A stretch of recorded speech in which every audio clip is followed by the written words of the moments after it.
Hello दोस्तों, मैं S के राज स्वागत करता हूं आपका मैथ्स के इस वीडियो में। दोस्तों, ये जो है RRB group D CBT exam जो हुआ था इस बार ग्रुप डी वाला, उसका यह जो है सीरीज चल रहा है, जो कि द प्लेटफॉर्म वॉल्यूम 2 का 2700 प्लस क्वेश्चन वाला किताब है। आप जानते होंगे वॉल्यूम 1 है जिसमें कि 3200 प्लस प्रश्न है। ये वॉल्यूम 2 का सीरीज है जिसमें कि 2700 प्लस क्वेश्चन है। इससे पहले भी हमने 7 या 8 वीडियो जो है बना दिए हैं, आप देख लीजिएगा उसको प्लेलिस्ट में जा करके, ठीक ना। तो आज जो है हम बनाएंगे 117 से, क्वेश्चन नंबर 117 से लेकर के क्वेश्चन नंबर 130 तक बनाएंगे, ठीक ना। क्वेश्चन नंबर 130 तक बनाएंगे, तो बने रहिए। और यदि आप जो है आगामी एग्जाम जो है रेलवे का, उसमें यदि आप बैठना चाहते हैं, एग्जाम देना चाहते हैं, तो इस चैनल से जुड़ जाइए ताकि आपको जो है सभी विषय का या जो भी चीज हो सभी का फायदा मिल सके। तो आइए देखते हैं क्वेश्चन नंबर। आज जो है पहला क्वेश्चन है 117 नंबर, कहता है कि एक भिन्न को 17/3 में जोड़ने पर 4 आता है, उक्त भिन्न क्या है। एक भिन्न में जब हम 17/3 जोड़ेंगे तो 4 आ जाता है, तो अभिन्न क्या है, तो यह जो है 4 में से घटा लेंगे किसको, 17/3 को। 4 में से घटा लीजिए, क्या हो जाएगा, 4 × 12 माइनस 17/3 माइनस 5/3, मतलब क्या हो जाएगा, -2.2/3। ये सॉरी 1 पूर्णांक हो जाएगा, -1 पूर्णांक, भाग देंगे ना तो 3 के यहाँ 3 लगेगा, 1.2/3। तो ये जो है भिन्न का जो घटाव करने से तुरंत आंसर आ गया, -1.2/3। आपका ऑप्शन नंबर ए जो है आंसर हो जाएगा। तो ये जो है आप आसानी से समझ गए होंगे। आइए देखते हैं क्वेश्चन नंबर 118, कहता है एक नल एक टैंक को 25 मिनट में भर सकता है। एक जो है 25 मिनट में भर सकता है, जबकि दूसरा जो है टैंक को 50 मिनट में खाली कर सकता है। दोनों को साथ खोल दिया जाए तो कितने टैंक में भर जाएगा, तो दोनों जब चलेगा तो कितने देर में भरेगा, तो x गुने y क्या हो जाएगा, x गुने y मतलब 25 गुने 50 बटा में y माइनस x मतलब 50 माइनस 25, तो 50 में से 25 गया तो क्या हो जाएगा 25, इसे ही कट गया, बराबर हो गया 50 मिनट। मतलब कि यह टैंक जो है कितने मिनट में भर जाएगा, तो 50 मिनट में यह टैंक जो है भर जाएगा। हमने नल और टंकी का जो है चैप्टर पढ़ा दिया है, आप जाकर के प्लेलिस्ट में जरूर देख लीजिएगा। उसमें जो है बहुत अच्छे से प्रश्न जो है जो इस बार ग्रुप डी में पूछे गए हैं, जो भी आपको हार्ड लगते हैं प्रश्न, सभी प्रश्न उसमें डाले गए हैं और बताया गया है पूरे बेसिक के साथ, तो आप उसको जरूर देख लीजिएगा, और साथ में ट्रिक भी बताया गया है। तो आइए अब देखते हैं क्वेश्चन नंबर 119 को। क्वेश्चन नंबर 119, यहाँ पर देखिए इसका चिन्ह का मतलब इसका क्रिया पहले करेंगे, तो इस क्रिया को पहले करेंगे। यदि ऐसे भी छोटी ब्रैकेट में होता है पहले, और उससे भी पहले इसका करेंगे, तो ये 7 और 5 कितना हो जाएगा, ध्यान दीजिएगा, ये 7 और 5 हो जाएगा पहले, तो 7 और 5 12, माइनस में 12 हो जाएगा ना, और ये दोनों प्लस में जोड़ दीजिए, तो 9 और 6 क्या हो गया 15, और माइनस में 12, तो क्या बच गया 3। ये पूरा का सोल्व करने पर क्या आ गया, 3 आ गया। फिर जब इस 3 को बाहर निकालेंगे तो ये 15 और 12 क्या हो जाएगा 27, और में से 3 क्या होगा, घट जाएगा, कला कि माइनस में हो जाएगा, तो 27 में से 3 गया तो 24, तो 3/8 1/3 और गुना में क्या आ जाएगा 24। पूरा को हल करने पर क्या आ जाएगा 24, 3 से काटिएगा 8 दामे कट जाएगा, 8 3 24, तो हो गया 56 भागा क्या बचेगा 8, 56 में 8 से भाग दीजिएगा, आपका जो है सी आंसर हो जाएगा 7। क्या हो जाएगा 7 आंसर हो जाएगा। तो ये जो है आप आसानी से समझ गए होंगे। अब आइए देखते हैं क्वेश्चन नंबर 120 को। इसको मिटा देते हैं, नोट कर लीजिएगा। क्वेश्चन नंबर 120 कहता है कि त्रिभुज ABC में, तो हम यहां पर त्रिभुज बनाते हैं,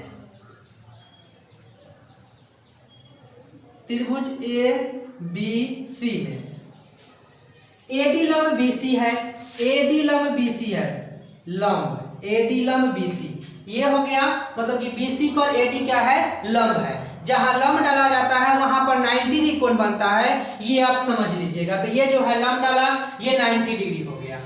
आगे कहता है कि कोण BAC, कोण BAC मतलब इस कोण का जो है समद्विभाजक AO है, मतलब इस कोण को 2 बराबर भागों में बांटने का काम कौन करता है, AO करता है।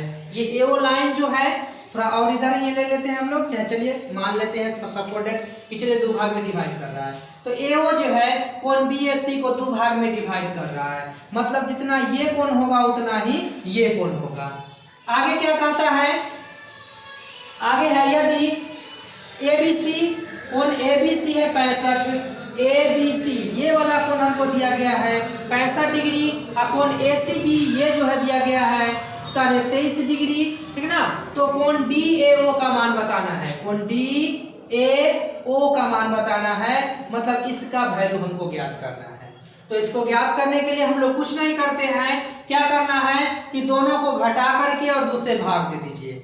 जब हम त्रिभुज चैप्टर पढ़ाएंगे तो इसका पूरा कॉन्सेप्ट बताएंगे कि किस तरह से आता है। अभी समझिए कि दोनों को जो है क्या करेंगे, घटा करके और दूसरे भाग दे देंगे। तो घटाइए, क्या हो जाएगा 65 में से जो है घटाना पड़ेगा, ये घटा लीजिए, यह तो है क्या हो जाएगा 23 47 बटा में क्या हो जाएगा 2 डिग्री। हम ऐसा भी कर सकते हैं, इसको दशमलव में लिख लेते हैं, भाग देंगे 2 हो जाएगा, 2 3 6 हो जाएगा, 0.5 हो जाएगा।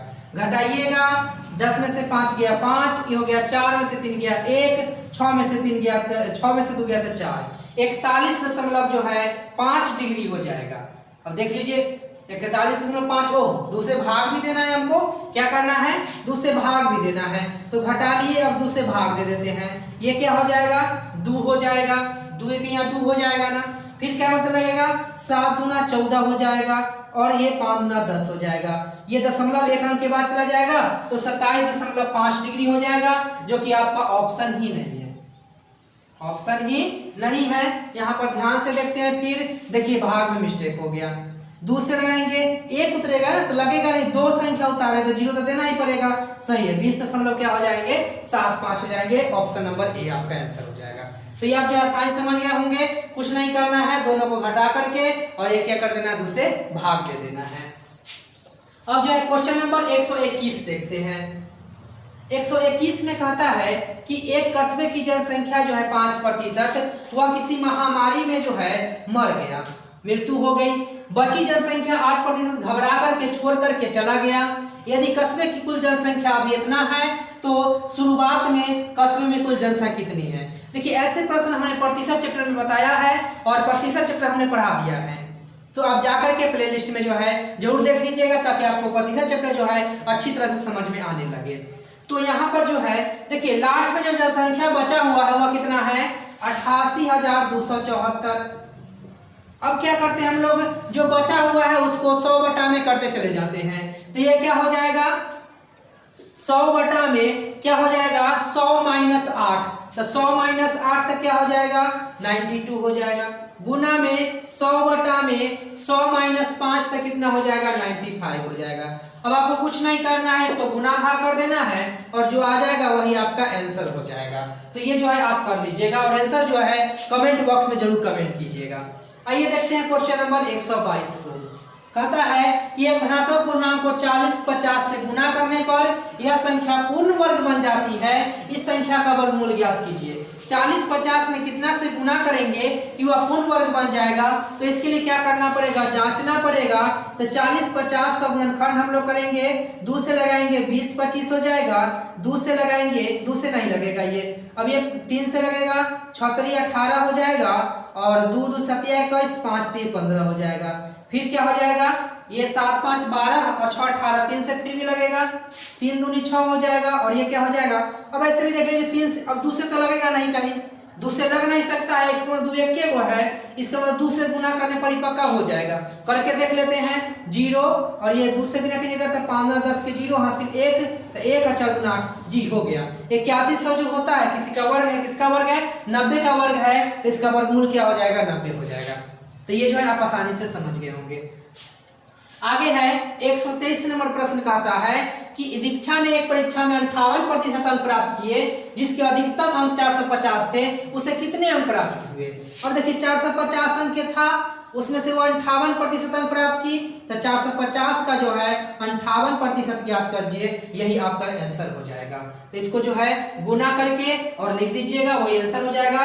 गुना कर देते हैं, अगर गुना करना है तो 45 में क्या कर लेते हैं, पहले काट भी सकते हैं, 5 दूनी 10 और 5 9 45। अब इसलिए जो है 5 10 कट गया, 5 45 ये भी कट जाएगा, 2 से 29 गुना क्या हो जाएगा 58, 9 81 के 1 हासिल 8। देख लीजिए कोई का 1 है क्या है 261 है, तो 261 आंसर हो जाएगा। ज्यादा गुना करने की जरूरत ही नहीं है। आइए अब देखते हैं क्वेश्चन नंबर 124 को। क्वेश्चन नंबर 124 में समझने का प्रयास कीजिएगा थोड़ा सा। इसको हम मिटा देते हैं पहले, इसको नोट कर लीजिएगा। यदि आपको समझ में आ रहा होगा तो लाइक जरूर करिएगा। क्वेश्चन नंबर 124 का आता है, ये देखिए इसको किस फॉर्म में, पहले कुछ फॉर्मूला देख लीजिए। A cube plus b cube plus c cube, a cube plus b cube plus c cube बराबर क्या होता है? तो यदि a plus b plus c, यदि आप तीनों को जोड़े और यदि आपको जीरो प्राप्त हो जाए, यदि ए बी सी को जोड़ने पर यदि जीरो आपको प्राप्त हो जाए तो a cube plus b cube plus c cube बराबर हो जाता है 3abc। क्या हो जाता है? 3abc। तो क्या इस नियम का पालन कर रहा है कि पूरा को हम लोग ये मानते हैं, पूरा बी या पूरा सी जोड़ लेते हैं, a minus B plus B minus C plus C minus ए से ए कट गया, बी से बी कट गया, सी से सी, जी जीरो आ गया। इसका मतलब ऊपर वाला का वैल्यू क्या हो जाएगा? 3abc। तो ऊपर वाला का वैल्यू हो गया 3abc। तो 3 और ए के जगह पर a माइनस बी, बी के जगह पर बी माइनस सी या सी की जगह पर सी माइनस ए। अब बटा में इतना ही है क्या? तो जी इतना ही है। तो कट का कितना हो जाएगा? 1 हो जाएगा। आंसर आपका ऑप्शन नंबर ए आंसर हो जाएगा। यदि आपको समझ में आ गया होगा तो आप देखते ही बता दीजिएगा जी एक आंसर होगा, सेकेंडों में बता दीजिएगा। आइए देखते हैं क्वेश्चन नंबर 125 को। कहता है निम्न में कौन जो है 5/9 के बराबर है? यहीं पर हम चेक कर लेते हैं।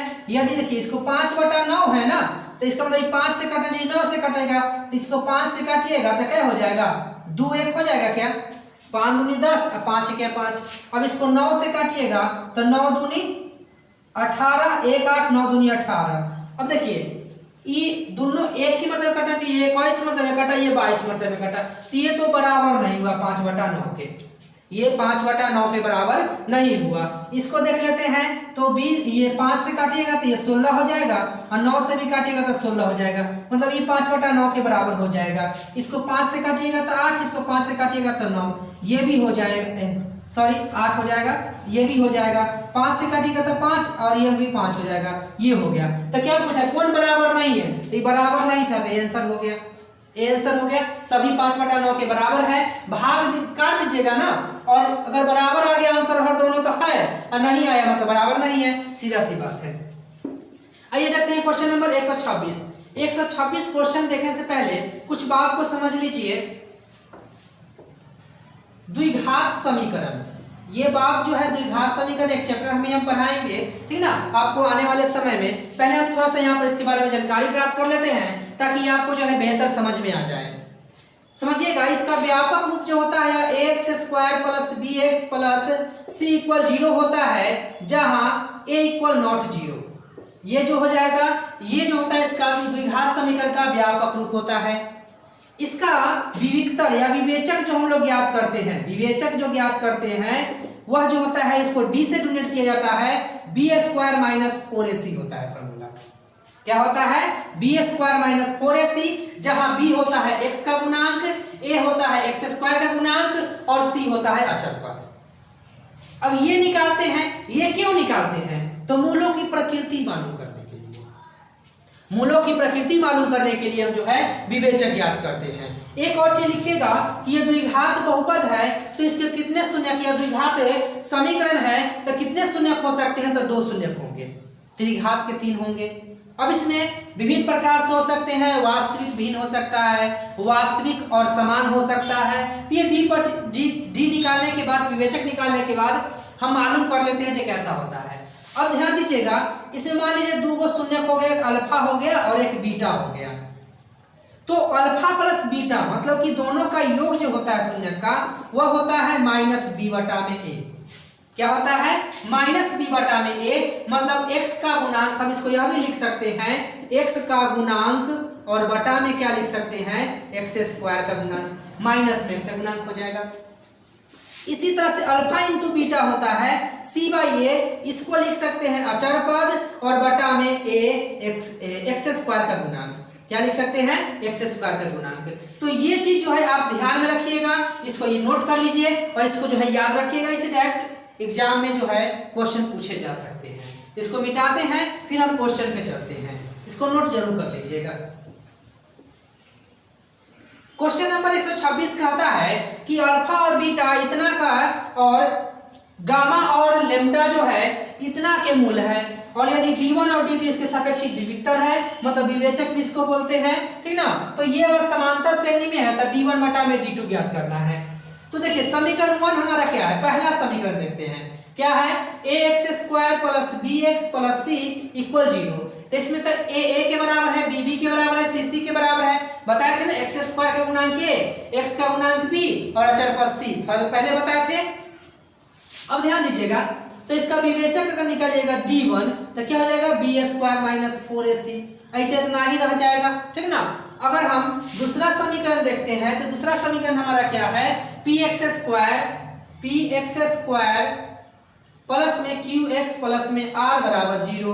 तो ये d2 क्या हो जाएगा, फार्मूला होता है b² माइनस 4ac, तो b² b के जगह पर क्या है, q है, तो q² माइनस 4a के जगह पर क्या है, b है, और c की जगह पर क्या है, r है। तो ये हो गया आपका q² माइनस 4b r, ये आपका हो गया d2। अब बात ध्यान दीजिएगा, हमको ज्ञात क्या करना है, d1 बटा में d2, साथ में अल्फा बीटा गामा और लेम्डा जो इसका जो शून्यक है उसमें संबंध है कि वह समांतर श्रेणी में है। हमने समांतर श्रेणी चैप्टर पढ़ा दिया है, आप जाकर प्लेलिस्ट में जरूर देख लीजिएगा, ठीक ना। तो समांतर श्रेणी का मतलब होता है कि क्रमागत रूप से बढ़ेगा, जैसे 2 4 6 8 10 12 दो बढ़ते जा रहा है ना, हो सकता है 2 घटेगा, जय भी बढ़ सकता है, जय भी घट सकता है। तो इसको हम लोग बोलते हैं एपी में, तो ये जो है समांतर श्रेणी में होगा। तो इसको हम चर्चा कर लेते हैं, देखते हैं कि यदि समांतर श्रेणी में है तो पहले हम चाहेंगे कि अल्फा बीटा गामा के रूप में इसको ले आए, और थोड़ी देर पहले हमने बताया है कि अल्फा बीटा के रूप में अगर किसी को आप लेना चाहते हैं, एक होता है माइनस b/a और अल्फा बीटा होता है c/a। तो यहाँ पर हमको यही सब चीज तो मालूम है, और इसको हम इसमें कन्वर्ट करना चाहते हैं। तो जब ऐसा वाला और ऐसा आ जाएगा तो हम ऐसा लिख सकते हैं। तो ऐसा लाने का प्रयास कीजिए b बटा में a। तो अगर हम b बटा में a करना चाहते हैं तो हमको a से क्या करना पड़ेगा, भाग देना पड़ेगा। a से अगर भाग देना पड़ेगा तो ऊपर b² है तो नीचे भी तो a² होना चाहिए, तो a² कर लेंगे, मतलब a² से भाग दे देंगे। अब भाग तो केवल दे नहीं सकते हैं, तो गुना भी करना होगा। तो क्या करना होगा, d1 में a² से गुना एवं भाग करने पर, तो क्या हो जाएगा, d1 बराबर, इसमें गुना भाग कीजिएगा तो ये हो जाएगा a² इंटू b² बटा में a² माइनस 4ac बटा में a²। अब ध्यान दीजिएगा a², ये देखिए b बटा में a, b² बटा में a², तो माइनस b बटा में a बराबर होता है अल्फा प्लस बीटा। क्या होता है, अल्फा प्लस बीटा होता है। ध्यान दीजिएगा ये क्या होता है, अल्फा प्लस बीटा हो जाता है।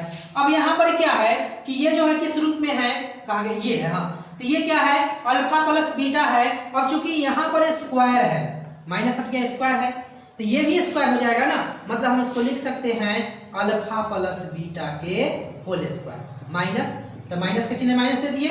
अब देखिए a से एगो a कट जाएगा, एगो a से कट जाएगा, बच गया c बटा में a, तो c बटा में a क्या लिखाए थे, अल्फा बीटा, तो क्या हो जाएगा 4 अल्फा बीटा हो जाएगा। क्या हो जाएगा, 4 अल्फा बीटा हो जाएगा। इसको आप हल कीजिएगा तो ये क्या हो जाएगा, alpha square plus beta square और प्लस 2ab और माइनस 4ab पहले से है, तो क्या बचेगा -2 अल्फा बीटा। ये हो गया। आप इसको यह भी कह सकते हैं a माइनस बी के होल स्क्वायर भी कह सकते हैं, तो यह भी लिख सकते हैं a स्क्वायर इंटू में क्या लिख सकते हैं, अल्फा माइनस बीटा के होल स्क्वायर। यहाँ तक जो है आप आसानी से समझ गए होंगे। अगर इसको समझ गए होंगे तो इसी तरह से हम d2 में भी करेंगे। अब d2 में क्या करना है, तो b बटा में a लाने के लिए b बटा में a के जगह पर क्या आना चाहिए, p ना, तो p स्क्वायर से गुना एवं भाग कर दीजिए।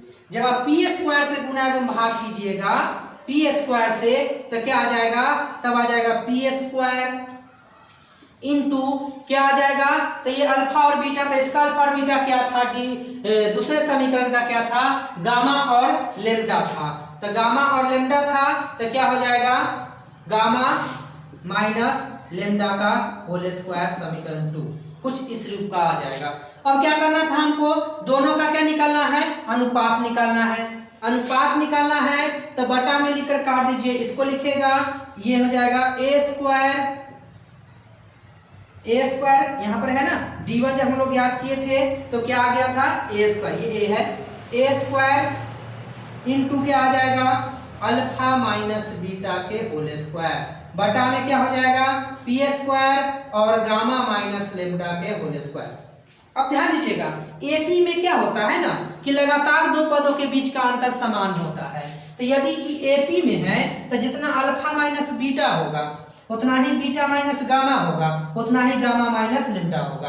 तो इसका मतलब कि अल्फा माइनस बीटा का जितना मान होगा उतना ही गामा माइनस लेमडा का होगा, और दोनों का स्क्वायर भी बराबर होगा, और जब बराबर होगा तो कट जाएगा, तब बच जाएगा क्या ए स्क्वायर बटा में पी स्क्वायर। तो ए स्क्वायर बटा में पी स्क्वायर आपका ऑप्शन नंबर ए जो है ये आंसर हो जाएगा।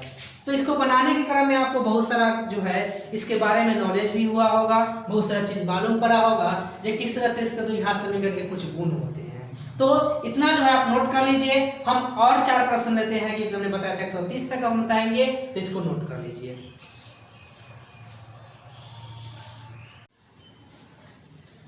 आइए अब देखते हैं क्वेश्चन आगे की ओर। क्वेश्चन नंबर 127 कहता है कि ए बी सी एक कार्य को 81 दिन में पूरा कर सकते हैं। ए बी और सी तीनों मिलकर कितने दिन में कर सकते हैं 81 दिन में। और उसके बाद कहता है कि ए और बी उसी कार्य को 97.2 दिन में कर सकते हैं। यदि ए और बी करते हैं तो 97.2 दिन में कर लेते हैं, और साथ में बी और सी उसी कार्य को करते हैं तो 162 दिन में कर लेते हैं। बी और सी 162 दिन में कर लेते हैं। तो क्या कहता है कि बी अकेला उस कार्य को कितने दिन में कर सकता है। तो सबसे पहले तीनों का एलसीएम निकालेंगे, ये कटेगा ही लगभग। ये देखिए ऐसे प्रश्न में ना देख लीजिएगा, ऐसे प्रश्न कटने ही वाला रहता है। ये जो है हम क्या कर लेते हैं 9 से 72 ही एलसीएम ले लेते हैं, जो कि आपका क्या हो जाएगा टोटल वर्क के बराबर हो जाएगा।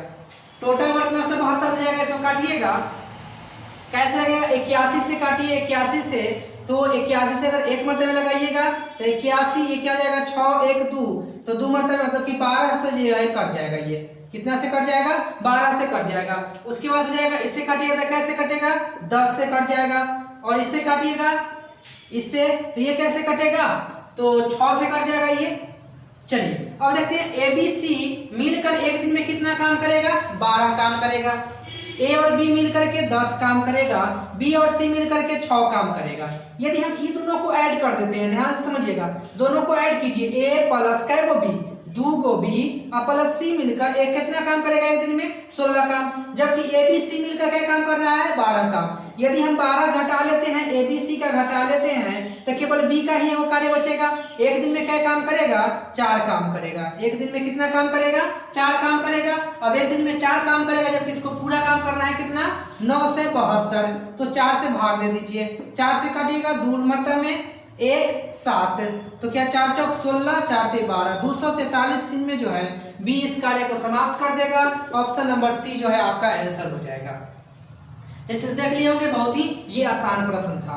क्वेश्चन नंबर 128 को देखिए, 9 और 12 के लिए तीसरा अनुपातिक क्या होगा। देखिए 3 को यदि संख्या रहे ना ए बी सी, और क्या तीसरा अनुपात निकालने के लिए तो क्या होगा कि ये समानुपात हो जाएगा a बटा में b बराबर b बटा में c। तिरछा गुना कर दीजिए तो b स्क्वायर बराबर ac, या हम कह सकते हैं हमको किसका मान निकालना है c का, तो c बराबर हो जाएगा b स्क्वायर बटा में a। और यही फॉर्मूला होता है b स्क्वायर बटा में a। b स्क्वायर बटा में a मतलब क्या हो गया कि 12 का स्क्वायर मतलब 12 बटा 12 गुने 12, और बटा में a मतलब हो गया 9। ये 3 चौक 12 3 ते 9 और 3 चौक 12 4 चौक 16 आंसर हो जाएगा आपका। ऑप्शन नंबर सी जो है आपका आंसर हो जाएगा। तो ये जो है आप आसानी से समझ गए होंगे। क्वेश्चन नंबर 129 में क्या है 129 देखते हैं। कहता है कि राधीन और ब्रैटिन मिलकर के कार्य को 12 दिन में कर सकते हैं। वे मिलकर काम करना प्रारंभ करते हैं, लेकिन समाप्त होने से 5 दिन पहले राधीन को काम छोड़ना पड़ता है, जिसके परिणाम स्वरूप जो है 15 दिन लग जाते हैं। यदि ब्रैटिन अकेला कार्य करते इस कार्य को समाप्त करने में कितने दिन लगेंगे। तो ब्रैटिन को जो है कितने दिन लगेंगे। अब देखिए राधीन प्लस में ब्रैटिन मिलकर कार्य को कितने दिन में समाप्त कर रहे हैं 12 दिन में समाप्त कर रहे हैं। जबकि यहाँ पर जो देखा जाए कि राधीन कितने दिन काम कर रहा था, राधीन काम को छोड़ना पड़ा 5 दिन पहले, तब कुल 15 दिन में 5 दिन पहले छोड़ दिया, मतलब 10 दिन काम किया होगा राधीन। राधिन कै दिन काम किया, 10 दिन काम किया, जबकि ब्रिटेन जो है पूरे दिन काम किया है, मतलब 15 दिन काम किया है, तब 15 बी। इसको हल कर देते हैं, ये हो जाएगा 12 आर हो जाएगा ना, और इनमें से 10 आर घट जाएगा तो क्या बचेगा 2 आर। ये 12 बी घट जाएगा तो क्या बचेगा 3 बी। अब ये हो जाएगा क्या आर बटा में 3, या फिर हम कह सकते हैं आर बटा में बी बराबर 3 बटा में 2, मतलब आर का वैल्यू 3 हो गया, बी का वैल्यू 2 हो गया। किसका पूछा जा रहा है, तो इसमें पूछा जा रहा है ऊपर वाला में ब्रेटीन अकेला कितने दिन में काम करेगा, तो ब्रेटीन का क्या हो जाएगा 2, तो 2 ये कितने दिन में काम करेगा, तो 2 बटा में जोड़ करके 3 और 2 5 अनुपात निकालते हुए चीज वाला है, और पूरा क्या दिन है 15 दिन है, पूरा 15 दिन है, तो क्या हो जाएगा 5 दिए। यहाँ पर ध्यान दीजिए एक सेकेंड, ये जो हो जाएगा पूरा काम जो है कितने दिन में कर रहा है, सॉरी एक सेकेंड, ये कितना दिन में काम करेगा, तो ये आर जो है 3 दिन में काम करेगा और बी जो है 2 दिन में काम करेगा, दोनों मिलकर क्या दिन में काम करेगा ये चीज हम देखेंगे। तो दोनों मिलकर के कितने दिन में काम कर लेगा, तो ये दोनों मिलकर जो काम करेगा वह करेगा 3 गुने 2 बटा में 3 प्लस 2, 3 गुने 2 बटा में 3 प्लस 2 दिन में करेगा ना, जब एक्स दिन में बी वाई दिन में, दोनों मिलकर एक्स गुने वाई बटा में एक्स प्लस वाई दिन में। हमने टाइम एंड वर्क का जो वीडियो बना दिया, आप जाकर प्लेलिस्ट में जरूर देख लीजिएगा। तो ये बराबर ऐसे क्या दिन है 12 दिन है, तो एक बराबर क्या हो जाएगा 12 गुने 3 2 5 ऊपर चला जाएगा और नीचे 3 दूनी 6, 6 दूनी 12, 5 दूनी 10।